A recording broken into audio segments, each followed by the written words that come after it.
শ্রদ্ধাবান উপাসক বৈশিকাগণ, গত পর্বে আপনারা শুনেছিলেন যে সুপ্রভাষা রানী বুদ্ধের আশীর্বাদে সুখে শান্তিতে সুন্দর একটি পুত্র সন্তান জন্ম দিয়েছেন। তো যখন ওনার স্বামী মাহালি কুমার আসলেন, ইনি আবার পাঠালেন 7 দিনের জন্য বুদ্ধ সহ ভিক্ষু সংঘকে ফাং করার জন্য। তো উনি গিয়ে ফাং করলেন, বুদ্ধ 7 দিনের ফাং অনুমোদন করলেন। তো তারপর কি হলো শুনুন। সেই সময় যে সময় ফাং করেছিলেন, সেই সময় অগ্রশ্রাবক মহামোগ্গলায়নের একজন উপাসক, তিনিও 7 দিনের জন্য বুদ্ধ প্রমুখ ভিক্ষু সংঘকে ফাং করেছিলেন।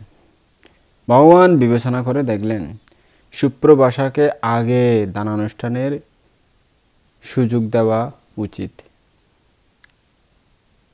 কারণ তিনি বড় একটা বিপদ থেকে উদ্ধার হয়ে বুদ্ধের প্রতি অচলা শ্রদ্ধাবান হয়ে সে ফাংটি করতে চাচ্ছেন। সে কারণে বুদ্ধ মনে মনে এই চিন্তাটা করলেন। এরপর ভগবান বুদ্ধ মহামোগ্গলায়ন বান থেকে ডেকে বললেন, হে মোগ্গলায়ন, তোমার সেই উপাসকের কাছে গিয়ে বলবে যে কলিয় কন্যা সুপ্রভাষা 7 বছর 7 মাস গর্ভিত অবস্থায় থেকে 7 দিন পর্যন্ত তীব্র গর্ভযন্ত্রণা ভোগ করেছিল। সে এখন সুখিনী নিরোগিনী হয়ে স্বচ্ছন্দে নিরোগী এক পুত্র সন্তান জন্ম দিয়েছে। সেই কারণে শ্রদ্ধান্বিত হয়ে 7 দিন পর্যন্ত বুদ্ধমুখ ভিক্ষু সংঘকে পিণ্ডদান করার ইচ্ছে করেছে, স্বয়ং কামানোর ইচ্ছে করেছে আর কি। অতএব তাকে আগে পিণ্ডদান করার সুযোগ প্রদান করা হোক। তোমার সেই উপাসক পরের 7 দিন পিণ্ডদান করতে পারবে। তাছাড়া তার সেরকম কোনো বড় বিপদ হয়নি, তাই সে পরে করলে সমস্যা নাই। তো মোগ্গলায়ন বানতে বলেন, হ্যাঁ বানতে ভগবান, ঠিক আছে। এই কথা বলে সেই উপাসকের নিকট গিয়ে উপাসককে বললেন, হে উপাসক, কলিয় কন্যা সুপ্রভাষা 7 বছর 7 মাস গর্ভিত অবস্থায় থেকে 7 দিন পর্যন্ত তীব্র গর্ভযন্ত্রণায় অস্থির ছিল, অনেক কষ্ট পেয়েছিল, বাছা মরার সাথে লড়াই করেছে। সে এখন বুদ্ধের আশীর্বাদে সুখিনী নিরোগিনী হয়ে নিরোগী পুত্র সন্তান জন্ম দিয়ে 7 দিন পর্যন্ত বুদ্ধ প্রমুখ ভিক্ষু সংঘকে শ্রদ্ধাচিত্তে পিণ্ডদান করতে ফাং করেছে। তাকে আগে সুযোগ প্রদান করা হোক। উপাসক, আপনি পরের সপ্তাহে পিণ্ডদান দিতে পারবেন। তখন উপাসক বললেন, আচ্ছা বানতে মোগ্গলায়ন, আপনি যদি আমার সম্পত্তি, আমি যেগুলো দান করব সেই সম্পত্তির এবং আমার জীবনের এবং আমার যে মনে শ্রদ্ধা উৎপন্ন হয়েছে সেই বিষয়ের নষ্ট না হওয়ার, সেই বিষয়গুলো নষ্ট না হওয়ার দায়িত্ব নিতে পারেন, এই 3টা বিষয়ের দায়িত্ব নিতে পারেন, তাহলে কলিয় রাজকন্যা সুপ্রভাষা আমার আগে পিণ্ডদান করতে পারবে, আমার কোনো সমস্যা নাই। আমি পরের সপ্তাহে দান দেব। কিন্তু আবার এই 3টা শর্ত আছে, এই শর্তগুলো আগে পূরণ করতে হবে। সেটা হলো তিনি যেগুলো বলেছেন আর কি। 1 নম্বর, আমার ভোগ সম্পত্তির যেন কোনো অন্তরায় না হয়। তো যেগুলো আমি দান দেওয়ার জন্য চিন্তা করেছি, আমার সম্পত্তি যেন ক্ষয় হয় না, যে আমি যেন দান দিতে পারি, কোনো যাতে অন্তরায় না হয়। 1 নম্বর সেটা। 2 নম্বর হলো আমার জীবনের যেন কোনো অন্তরায় না ঘটে, অর্থাৎ আমি দান দেওয়ার মনস্থির যে করেছি তার আগে যেন আমার মৃত্যু না হয়, আমার কোনো বড় ধরনের দুর্ঘটনা না হয়। 3 নম্বর হলো আমার শ্রদ্ধা যেন কোনো ক্রমেই কমে না যায়, কারণ শ্রদ্ধা কমে গেলেও আমি দান করতে পারবো না। এই 3টা বিষয়ে আপনাকে দায়িত্ব নিতে হবে, তবে আমি রাজি আছি। তো ঋদ্ধিমান মহামোগ্গলায়ন বানতে বললেন, হে উপাসক, আমি আপনার জীবন ও ভোগ সম্পত্তির দায়িত্ব নিলাম, কিন্তু আপনার শ্রদ্ধার জন্য আমি দায়িত্ব নিতে পারবো না, সেজন্য তুমিই দায়ী। তোমাকে সেটা নিতে হবে, কারণ মানুষের মন পরিবর্তনশীল। কারণ মঙ্গলায়ন বান্তে ঋদ্ধি দিয়ে দেখেছেন যে তার সম্পত্তির কোনো অন্তরায় হবে না, ভবিষ্যতে ঋদ্ধি দিয়ে দেখেছেন যে আর কি ভবিষ্যতে এই 7 দিনের মধ্যে তার দান দেওয়ার আগ পর্যন্ত তার ভোগ সম্পত্তির কোনো অন্তরায় হবে না, এবং তার মৃত্যুও হবে না। তার মৃত্যু অনেক দেরি আছে, এই দান দেওয়ার আগ পর্যন্ত তার আগে তার মৃত্যু হবে না। কিন্তু তার চিত্তের পরিবর্তনশীলতা ক্ষণে ক্ষণে হয়, সেজন্য বান্তের ক্ষমতা সেটা ছিল না। তাই বান্তে সে 2টা নিতে পারবে, আরেকটা নিতে পারবে না বলেছিল আর কি। তখন ওই দায়ক উপাসকটি বললেন, ভান্তে মোগলায়ন, আচ্ছা, আপনি আমার ভোগ সম্পত্তি ও জীবনের দায়িত্বভার যখন গ্রহণ করলেন, কৌলিক রাজকন্যা সুপ্রভাষা 7 দিন পর্যন্ত বৌদ্ধ প্রমুখ ভিক্ষু সমূহকে আগে পিণ্ডদান করতে পারবে। আমার পক্ষ থেকে সেটা অনুমোদন দেওয়া হচ্ছে। আমি পরের সপ্তাহে দান অনুষ্ঠান করব। কারণ ওই দায়কটি তিনি নিজে নিজে চিন্তা করলেন যে আমার চিত্তের পরিবর্তন হবে না, আমি চিত্তকে রক্ষা করতে পারবো। কারণ ওই দায়কটি ছিল শ্রোতাপন্ন আর্য শ্রাবক। সে কে ছিল জানেন? ওই শ্রোতাপন্ন আর্য শ্রাবক বয়সী আপনারা জানেন সে কে ছিল? জানেন নাকি? মাতি আছে হন না, জানন না, না জানন যে উপাসকের কাছে মঙ্গলায়ন ভান্তে এরকম হতা হয়ে জানন না ওরা? শুনুন, এত বান্তে দেশ শুনুন, ইয়ে শুনুন না, শুনেই তো পারেন, সমস্যা নাই, রাগ নজন শুনে সমস্যা নাই, আমি আছি না, আমি বলে দেবো। তবু আপনাদেরকে একটু জিজ্ঞেস করতে চাই আর কি, শুনেছেন? শুনেন নাই মনে হয়, অনেকেই না শুনবেন। তো ওই আর্য শ্রাবক দায়কটি ছিল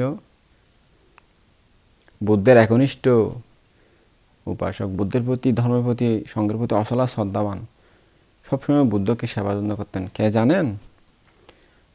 হয়তো আপনারা অনেক ভান্তের দেশনা শুনেছেন, হয়তো বলতেও পারেন, হয়তো নাও বলতে পারেন। কারণ ওই যে দেশনায় ওখানে ওই উপাসকের নামটা ছিল না, ওই আরেকটা আমি পড়তে অন্য বইতে আমি সেটা পেয়েছিলাম। তো সেই উপাসকের নাম ছিল জীবক, বুদ্ধের প্রতি অচলা শ্রদ্ধাবান, শ্রোতাপত্তি লাভী, বুদ্ধকে সবসময় আজীবন সেবা যত্ন করে গেছেন। তো তিনি যেহেতু আর্য শ্রাবক ছিলেন, তার চিত্তের পরিবর্তন যে হবে না, তিনি অচলা শ্রদ্ধাবান বিধায় সেই দায়িত্বটা তিনি নিতে পেরেছিলেন।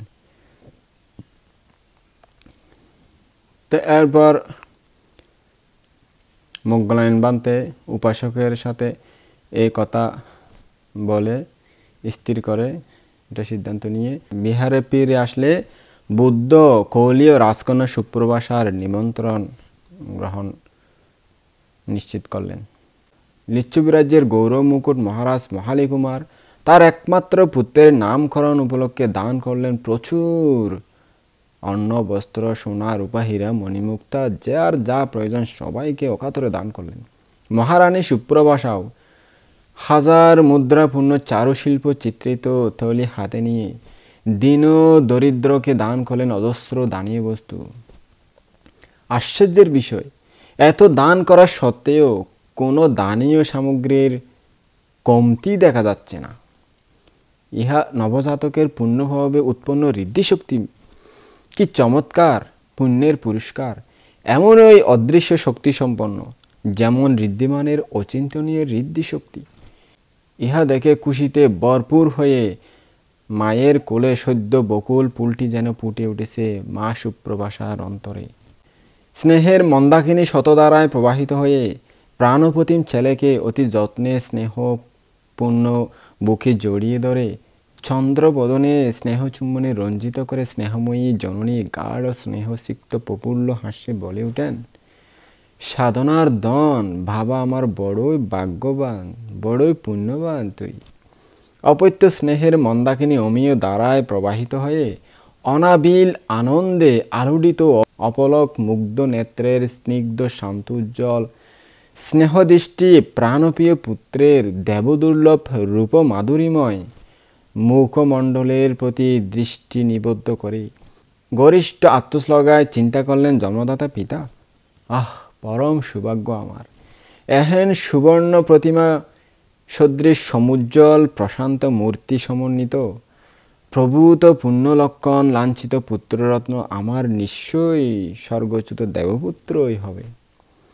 পুণ্যবান শিশুর কচি মুখে রমীয় মাখা মোহন রেখা লাঞ্ছিত মৃদু মধুর স্মিত হাসি, পিকবিনন্দিত সুবর্ণমোহন মৃগনয়নের মদিরাময় চাহনি, ইন্দ্রধনুনিব সুনীল ব্রযুগল, চম্পক কলিবৎ অঙ্গুলি নিচয়, স্নিগ্ধোজ্জ্বল গৌরতনু, চন্দ্রপম শান্তোজ্জ্বল অপরূপ রূপ লাবণ্য, চোখে মুখে প্রতিভার উজ্জ্বল দীপ্তি, আশ্চর্য দর্শনে এই বিম্বদর শিশু দর্শকের প্রাণে যুগপৎ সৃষ্টি করে সদানন্দ বিস্ময়।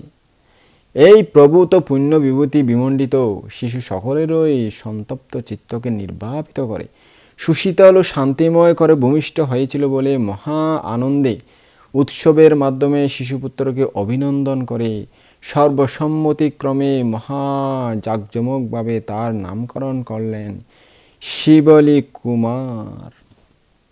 স্বর্গের আলাকামান্দা সদৃশ সুশোভিত পরম রমণীয় বিশাল রাজ অন্তপুরে শিবলী কুমার সকলেরই আদরের পাত্র। তাকে একটু আদর করতে পারলেই তাদের প্রাণটা যেন শীতল হয়ে যায়, মনের আশাটা যেন পূর্ণ হয়। সকলেই তার সুখের জন্য লালায়িত। সুধাংশুর শান্তোজ্জ্বল জ্যোৎস্না ধবলা কুমুদিনী যেমন সহাস্যে পুষ্পটিত হয়, তদ্রূপ শিবলী কুমারেরও পুষ্পটিত জীবন প্রাপ্ত হয়েছে। শারদীয় পূর্ণিমার চন্দ্রের ন্যায় তার দেহকান্তি উজ্জ্বলতর রূপে ফুটে উঠেছে। তিনি অসামান্য পুণ্যলক্ষণ সমলঙ্কিত রূপ লাবণ্য বিমণ্ডিত হলেন। তার সুস্থ সবল সুগঠিত দেহের রূপশ্রী যেন বেশে পড়েছে। প্রভাকরের কনকোজ্জ্বল রশ্মিমালা পদ্মরাখ মণিময় সৌধ কিরীটে প্রতিফলিত হয়ে যেরূপ শোভমান হয়, তদ্রূপ শিবলী কুমারেরও নির্মল স্বর্ণকান্তি বিজড়িত দেহ সৌষ্ঠব্য বিবিধ সুলক্ষণে প্রতিমণ্ডিত হয়ে অপূর্ব সৌন্দর্যের সৃষ্টি করছে। তার পুণ্য প্রভাময় চন্দ্রোপম মুখখানির অমীয় মাকা সরল মধুর হাসিতে সকলের প্রাণে অনাবিল প্রীতির সঞ্চার করে। মুখে হাস্যমধুর প্রসন্নতায় সতই প্রতিফলিত হয়ে থাকে তার শুভ্র হৃদয়ের প্রতিচ্ছবি। স্নেহ কারুণ্যে ভরা হাস্যোদ্দীপ্ত আননে যেন স্বর্গের শান্তি আবাসিত। তাই তো সকলের অন্তর সে দখল করেছিল হীরা মুক্তা খচিত অলঙ্কারের সমুজ্জ্বল মধ্যমণির মতো। বৈশালীনগরের পথঘাট অতিশয় রমণীয়, সুপ্রশস্ত রাজপথ।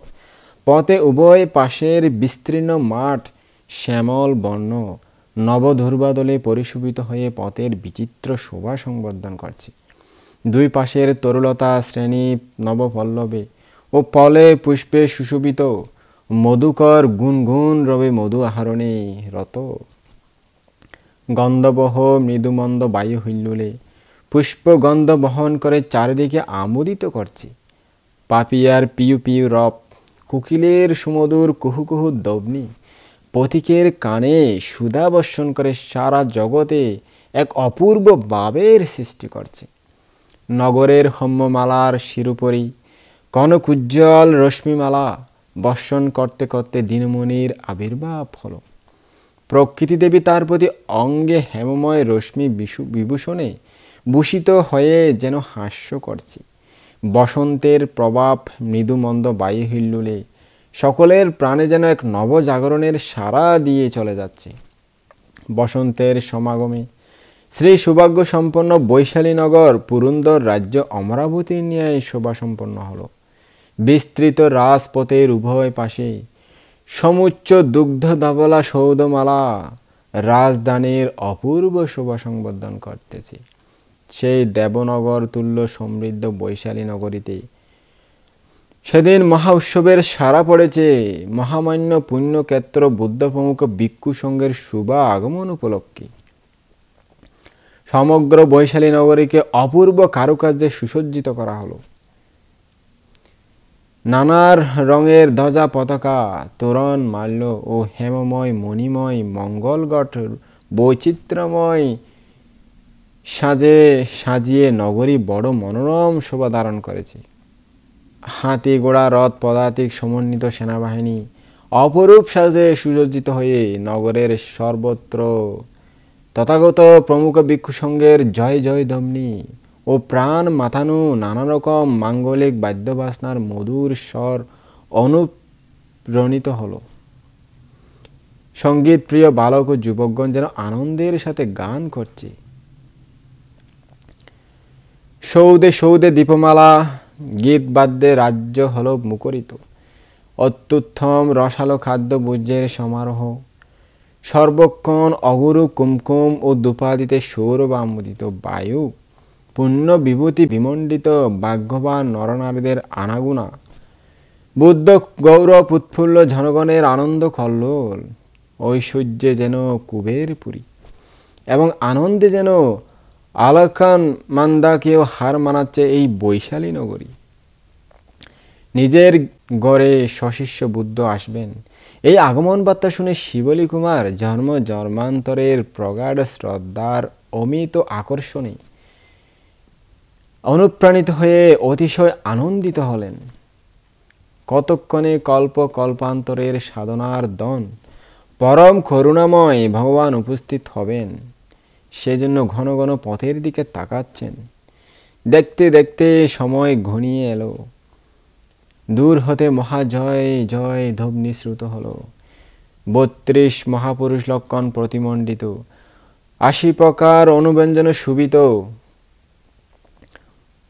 কনকুজ্জ্বল ষড়রশ্মিতে দেদীপ্যমান বুদ্ধ নক্ষত্র পর্বিত স্নিগ্ধ সমুজ্জ্বল প্রভাশ্রী প্রকাশ করে পূর্ণ চন্দ্রের ন্যায় শান্ত দান্ত জ্যোতির্ময় অগ্রশ্রাবক মহাশ্রাবক প্রমুখ অর্হৎ ভিক্ষুসঙ্গ পরিবেষ্টিত হয়ে আনন্দ মুখর বৈশালীতে অনুপম বুদ্ধ লীলায় উপাসক উপাসিকাদের নয়ন মন পরিতৃপ্ত করতে করতে রাজপ্রাসাদে উপনীত হয়ে প্রজ্ঞাপ্ত আসনে বসলেন। ক্রমে তার পেছনে অর্ধচন্দ্রাকারে উপবিষ্ট হলেন ভিক্ষুগণ। ৭ দিন মাত্র বয়স্ক ছোট বালক শিবলী কুমার তখন অনিমেষ বিস্ময় নেত্রে আশ্চর্য পূর্ণ পুরুষ বুদ্ধ ও তার শান্ত দান্ত জ্যোতির্ময় ভিক্ষুসঙ্গের আপাদ মস্তক পুনঃ পুনঃ দেখতে লাগলেন। বুদ্ধের ৩২ মহাপুরুষ লক্ষণ, ৮০ প্রকার অনুব্যঞ্জন, অপরূপ ষড়রশ্মি, অচিন্তনীয় স্নিগ্ধ সমুজ্জ্বল প্রভাশ্রী ও দীপ্ত ব্রহ্মচারী, প্রশান্ত সৌম্য মূর্তি, শান্ত দান্ত জ্যোতির্ময় ভিক্ষুসঙ্গের প্রভাশ্রী যতই দেখেন ততই বিস্ময়ে অভিভূত হয়ে পড়েন সকলেই। পুণ্য পুরুষ তথাগত ভিক্ষুসঙ্গের অসাধারণত্ব তার অন্তরে জাগিয়ে তুলল পুলক শিহরণ। তার হৃদয় সমুদ্রে উচ্ছলিয়ে উঠল অনিবচ্ছনীয় প্রীতির তরঙ্গের উচ্ছ্বাস। ফল পুষ্পে যেন সুশোভিত হয়েছে তার আশাতরু। এবার চিরমুক্তির পূর্ণ আস্বাদন করতে পারবে সে। পূর্ণতা প্রাপ্ত হবে সমুজ্জ্বল কামনা বাসনা, যেন সেই মহান সুরই বেজে উঠেছে তার মনোমন্দিরে। মহারাজ মহালী কুমার সপুত্র রানীকে নিয়ে বুদ্ধপ্রমুখ ভিক্ষুসঙ্গকে পঞ্চাঙ্গ লুটিয়ে বন্দনা করে কুশল প্রশ্নের পর যথাসময়ে পরিবেশন করলেন অত্যুত্তম রসালো উন্নতমানের খাদ্য ভোজ্য। এভাবে ক্রমাগত ৭ দিন পর্যন্ত নিজের হাতে উন্নতমানের রসালো খাদ্য ভোজ্য দান করে বৌদ্ধ প্রমুখ ভিক্ষুসঙ্গকে পরিতুষ্ট করলেন। সশিষ্য বুদ্ধের খাওয়া দাওয়া শেষ হলে পুনরায় রাজা রানী উভয়ে সশ্রাবক ভগবানকে বন্দনা করলেন। শিবলী কুমারও অসাধারণ পুণ্যপুরুষ তথাগত ও তার শ্রাবক শিষ্য ভিক্ষুসঙ্গের অসাধারণত্ব ভাবতে ভাবতে তাদের নিকটে উপস্থিত হয়ে সকলকে মাথা নত করে সশ্রদ্ধ অন্তরে বন্দনা করতে লাগলেন। গোলাপের মধুর গন্ধ মুকুলের মধ্যে সম্পূর্ণ বিকাশ লাভ না করলেও নিহিত থাকে, শিবলী শান্ত সুষমাহিত বৌদ্ধপ্রমুখ ভিক্ষুসংঘকে দেখে তার অন্তরের নিবৃত স্থানীয় উকিঝুঁকি মারতে লাগলো বিরাগের বিদ্যুৎ শিখা। তখন মহামান্য অগ্রশ্রাবক সারিপুত্র বান্তে মহোদয় সস্নেহে 7 দিন মাত্র ওই বয়স্ক শিবলী কুমারকে জিজ্ঞেস করলেন, বৎস শিবলী, তোমার এত দীর্ঘকাল গর্ভবাস সহ্য হয়েছিল কি? তোমার কি কষ্ট হয়নি? তুমি মাতৃগর্ভে নিরাপদে ছিলে তো? তোমার কোনো দুঃখ যন্ত্রণা অনুভব হয়নি তখন? গুণবান ব্যক্তি সদ্গুণের আদর করেন। জ্ঞানী ব্যক্তির সঙ্গে কথোপকথনে জ্ঞান বৃদ্ধি হয়। মণিকাঞ্চনের সংযোগের সঙ্গে মহতের সংযোগে সর্জনের জীবন হয় সমুজ্জ্বল। সদ্গুরুর দর্শন লাভ করে তারাই যারা পারামিপূর্ণ সত্য। চিত্ত হয় তাদের প্রশান্ত, তাদের সাক্ষাৎ করে। নিষ্কলুষ হয় তাদের অন্তর। দিনমনের আলোক সম্পাতের মতো জ্ঞানালোকে হয় উদ্ভাসিত। মোহ তিমির হয় অন্তর্হিত তাদের অন্তর থেকে। জন্মান্তরের পুঞ্জীভূত পুণ্য সংস্কার বিমণ্ডিত 7 দিন মাত্র বয়স্ক বালক শিবলী সুকোমল কণ্ঠে বিজ্ঞ জনোচিত জ্ঞানবাক্যে উত্তর দিয়ে বললেন, সুখ কিভাবে হবে ভান্তে? আমাকে যে 7 বছর 7 মাস 7 দিন লৌহকুম্ভী নরকে বসবাসের মতো রক্ত ক্লেশপূর্ণ ওই কুয়ার মধ্যে বাস করতে হয়েছে। 7 দিন মাত্র বয়স্ক পুত্র এভাবে ধর্ম সেনাপতির সাথে সারগর্ভ আলাপ আলোচনা করতে লাগলেন। ইহা দেখে কলিয়ে রাজকন্যা সুপ্রভাষার অন্তর অফুরন্ত আনন্দ হিল্লোল প্রবাহিত হলো। আনন্দ বন্যায় প্লাবিত হলো তার হৃদয় রাজ্য। উপাসক উপাসিকাগণ, আপনাদের হবে না? আপনাদের ছোট বাচ্চা, 7 দিনের একটা বয়স্ক বাচ্চা যদি কোনো বান্তের সাথে কথা বলে, আপনারা যারা মা, তাদের মায়ের মন কি যে আনন্দে আনন্দিত হবে তা বলার অপেক্ষা রাখে না। যদি 5-6 মাস বয়সের কোনো বাচ্চা কথা বলে, 1 বছরের বাচ্চা কথা বলে, আপনারা খুবই আনন্দিত হবেন, তাই না? মনের আনন্দ ধরে রাখতে পারবেন না, অনেক খুশি লাগবে। সেরকম আর কি, ওই উপাসিকারও ছেলেটি মাত্র 7 দিন বয়স, তো সারিপুত্র বান্তের সাথে ধর্ম আলোচনা করতেছি, সারগর্ভ আলোচনা করতেছি, সেটা দেখে মায়ের মন আর কি, হৃদয় একদম পূর্ণ হয়ে গেল খুশিতে হাসিতে। সুপ্রভাষা অবলক মুগ্ধ নেত্রের স্নিগ্ধ শান্তোজ্জ্বল স্নেহদৃষ্টি একমাত্র পুত্ররত্নের প্রতি নিবদ্ধ করে পরম খুশিতে হর্ষোৎপন্ন হয়ে বলিলেন, আমার পুত্রের বয়স সবেমাত্র 7 দিন, অথচ প্রজ্ঞাশ্রেষ্ঠ ধর্ম সেনাপতির সাথে জ্ঞানগর্ভ ধর্ম আলোচনা করতেছি। সুপ্রভাষার এমন হৃদয় উৎফুল্ল কথা শুনে ভগবান জিজ্ঞেস করলেন, কেমন উপাসিকা সুপ্রভাষা, তুমি এরূপ আরও পুত্র চাও কি? পুত্র লোলতায় বিভোর সুপ্রভাষা বললেন, ভান্তে ভগবান, যদি সকল পুত্রই এরকম হয়, 7 দিন বয়সেই একজন ধর্ম সেনাপতির সাথে ধর্ম আলোচনা করতে পারে, তাহলে আর একটি কেন, আরও 7 পুত্র চাই, অনেক পুত্র চাই, তবু আমার কোনো দুঃখ নাই। কলিয়ে রাজকন্যা সুপ্রভাষা পুত্রের এই কথোপকথন শুনে 7 বছর 7 মাস 7 দিন যে গর্ভযন্ত্রণা ভোগ করেছিলেন, পুত্রের জ্ঞানগর্ভ ধর্ম দেশনা শুনে পুত্র লোলতায় সমস্ত দুঃখ একদিনে ভুলে গেল। এই লোলতায় তৃষ্ণা, যা দ্বারা দুঃখময় সংসারকে প্রমত্ত ব্যক্তিরা জড়িয়ে ধরছে, এই সত্য অত জ্ঞাত হয়ে ভগবান বুদ্ধ একবার বলেছিলেন, আসাতাং সাতা রূপেনা পিয়া রূপেনা অপিয়াং দুঃখাং সুখাস্তা রূপেনা পামাত্তা মাতি বাত্তাতি। অমধুর মধুর রূপে শত্রু মিত্র রূপ ধরিয়া দুঃখ এসে সুখেরই বেশে মত্তজনে যায় দলিয়া। এরপর অগ্রশ্রাবক সারিপুত্র বান্তে মহোদয় শিবলী কুমারকে সম্বোধন করে বললেন, হে বৎস শিবলী, এত দীর্ঘদিন ওই ক্লেশপূর্ণ গর্বে দুঃখ ভোগ করা সত্ত্বেও তুমি কি সংসারে থাকার আকাঙ্ক্ষা করবে? সংসারে হওয়ার ইচ্ছা করবে? তোমার প্রবজ্ঞা গ্রহণ করে সকল দুঃখের অন্তঃসাধন করা উচিত নয় কি?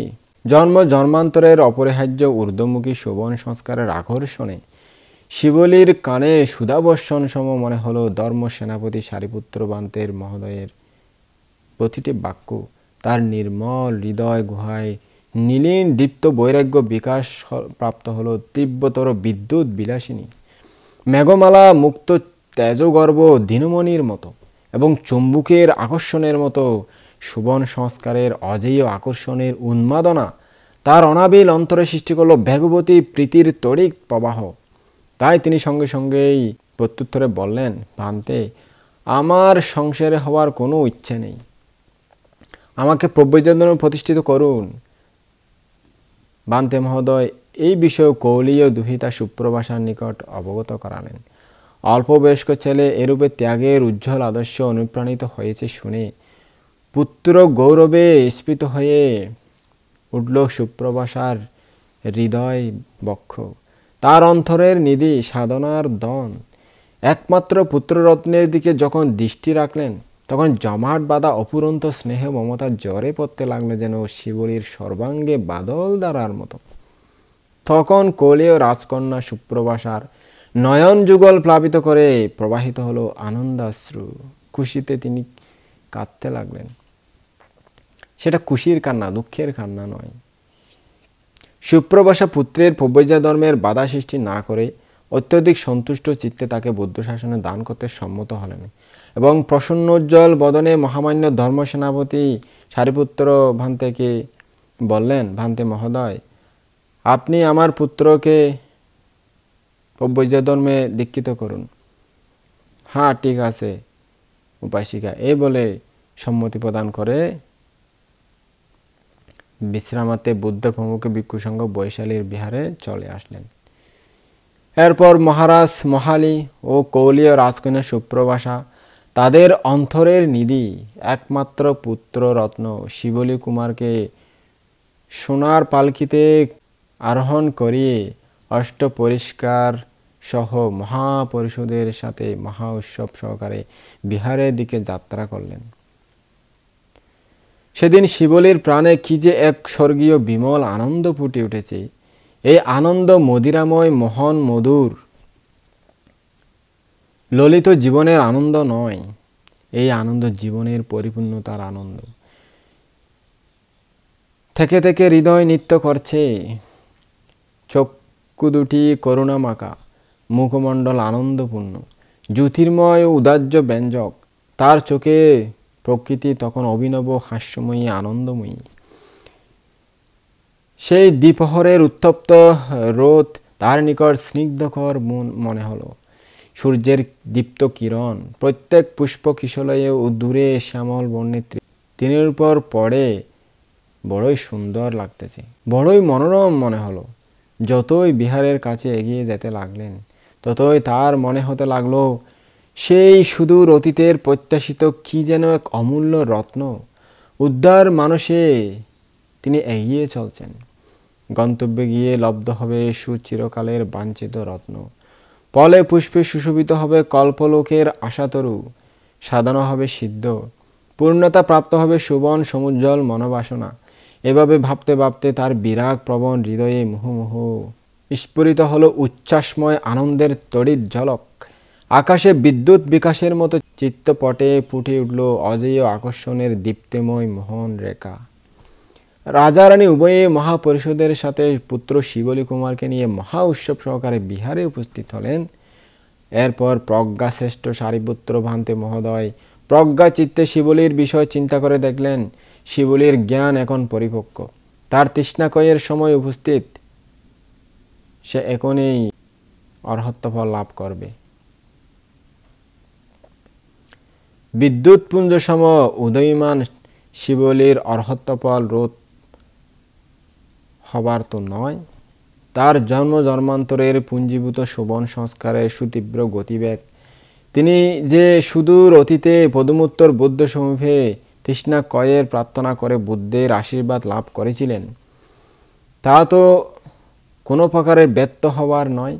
সে অজেয় আকর্ষণে অনুপ্রাণিত হয়ে রাজার দুলাল রাজঐশ্বর্যের সকল মায়ামোহের নাকপাশ ছিন্ন করে সকল দুঃখময় নির্বাণ লাভের অভিপ্রায়ে আনন্দিত মনে ত্যাগ করলেন মহার্ঘ রাস বসন।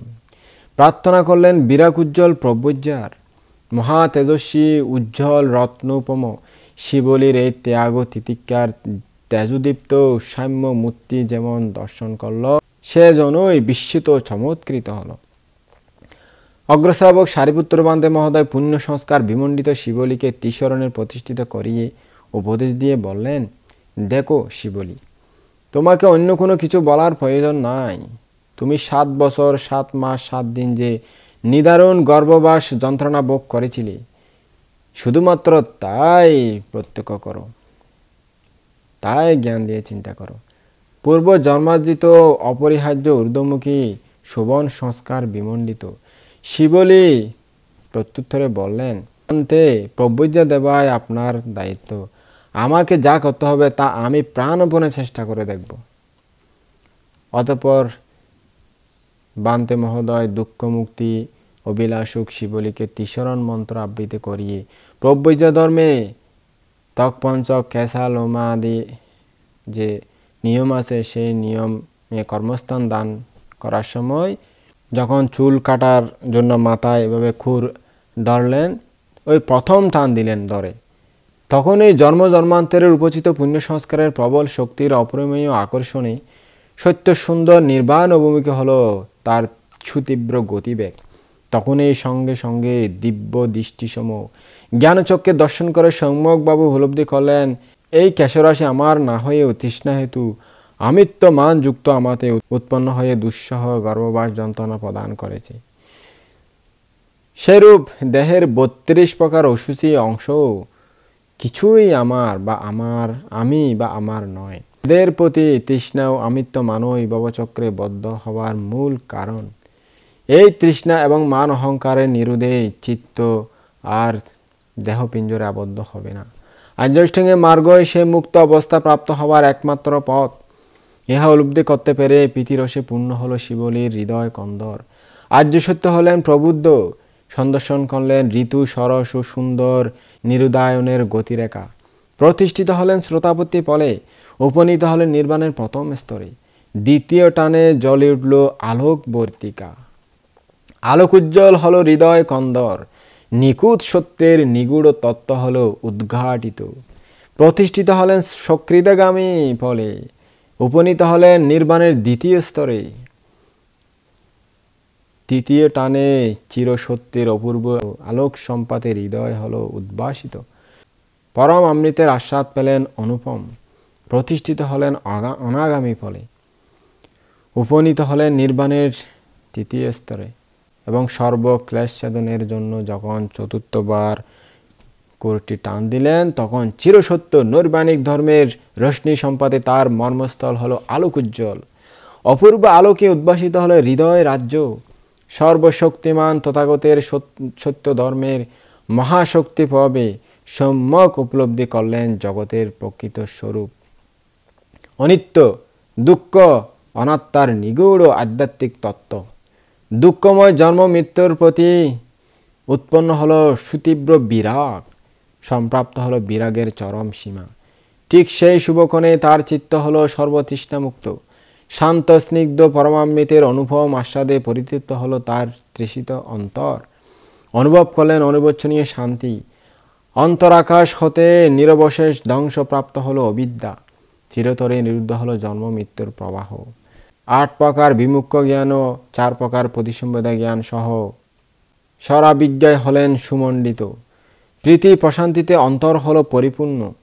উপলব্ধি করলেন শোভন সমুজ্জ্বল মহাপূর্ণতা। আত্যন্তিক দুঃখের হল নিবৃত্তি। সাক্ষাৎ করলেন অমৃত নির্ঝর পরম সুখময় নির্বাণ। জ্ঞানের প্রদীপ্ত বৈরাগ্য ত্যাগের চরম সীমা বড়ই মধুর। ক্ষয় বিরাগের পূর্ণ পরিণতি পরমামৃতের উৎস। তখন সেই পরমামৃতের অনুপম আস্বাদ সম্যক উপলব্ধি করলেন শিবলি। তার দুঃখ সূর্য অস্তমিত হল। তিনি লাভ করলেন চিরসুখ ও চিরশান্তি। গ্রীষ্মের প্রচণ্ড মাথণ্ড তাপে বিদগ্ধা ধরণী বক্ষ প্রবল বাদল দ্বারায় বর্ষণে যেরূপ সুশীতল হয়, সেরূপ শিবলীয় অরহত্ব ফল লাভ করে সেই অনন্তবাহী লোভ দেশ মোহ মান মাৎসর্য দাবানল প্রদীপ্ত চিত্তভূমি তখন উপশান্ত হল। অন্তরাকাশ হতে চিরতরে অবিদ্যা অন্ধকার অন্তর্হিত হয়ে সূর্যালোকের মতো প্রদীপ্ত জ্ঞান আবায় ধর্মালোকে উদ্ভাসিত হলো তার অন্তর জগৎ। তার সুচিরকালের অভিলাষিত সেই অমৃত পথ লব্ধ হলো। সেই পথ অচ্যুত, সেই পথ পরম শান্তিপদ। তিনি নিষ্কলুষ হয়ে শুভবিত্তর অরহত্ব লাভ করলেন।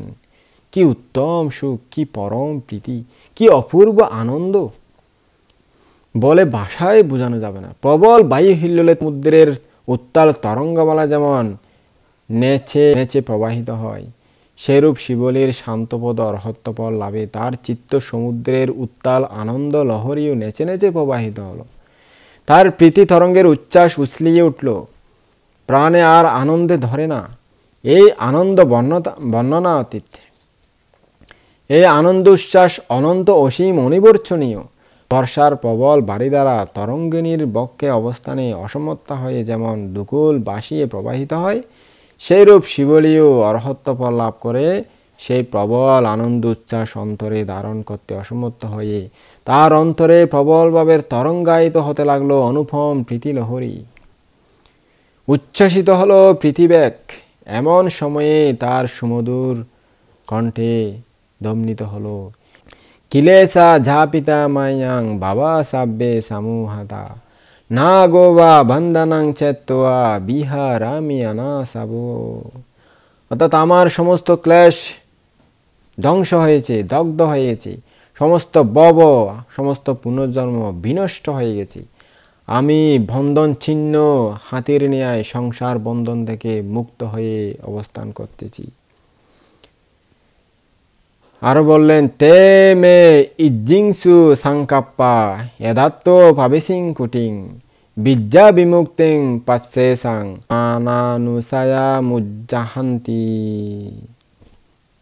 অর্থাৎ আমি বিদ্যা বিমুক্তিকে অনুসন্ধান করে মান অনুসয়কে উচ্ছেদ করেছি। যে কারণে আমি কুটিরে প্রবেশ করেছিলাম, আমার সেই সংকল্প পরিপূর্ণতা লাভ করেছি। থিবিদাগ্গি নিব্বুত মায়াং বাবা সাব্বে সামুহাতা দারেমি আন্তিমাং দেহাং সাম্মা সম্বুদ্ধা শাসানি। আমার রাগ দেশ মহরূপ 3 প্রকার আগুন নিভে গেছে। আমার সংসারে পুনরুৎপত্তির হেতু বিনাশপ্রাপ্ত হয়েছে। সম্যক সম্বুদ্ধ শাসনে এটাই আমার সর্বশেষ জন্ম। আমি আর জন্ম জন্মান্তর গ্রহণ করব না। আমাকে আর ভব যন্ত্রণা ভোগ করতে হবে না। স্বাগতাং বাতামে আসি বুদ্ধ সেট্টাস্য শান্তিকাং তিস্সু বিদ্যা অনুপাত খাতাং বুদ্ধাস্য শাসনাং। অর্থাৎ ভগবান বুদ্ধের চরণতলে এসে আমার পক্ষে স্বাগতম, অর্থাৎ সুন্দর আগমন হয়েছে। আমি ত্রিবিদ্যা লাভ করে বুদ্ধ শাসনে কর্তব্য সম্পাদন করেছি। পাটিসাম্বিদা সাতাসোসা বিমুক্কা পিসা আট্টিমে সালা বিඤা শাস্তিকাতা খাতাং বুদ্ধাস্য শাসনাং। অর্থাৎ আমি 4 প্রকার প্রতিসম্বিদা, 8 প্রকার বিমুক্ষ ও ষড়াবিজ্ঞা প্রত্যক্ষ করে বুদ্ধ শাসনের প্রতি আমার করণীয় সম্পাদন করেছি।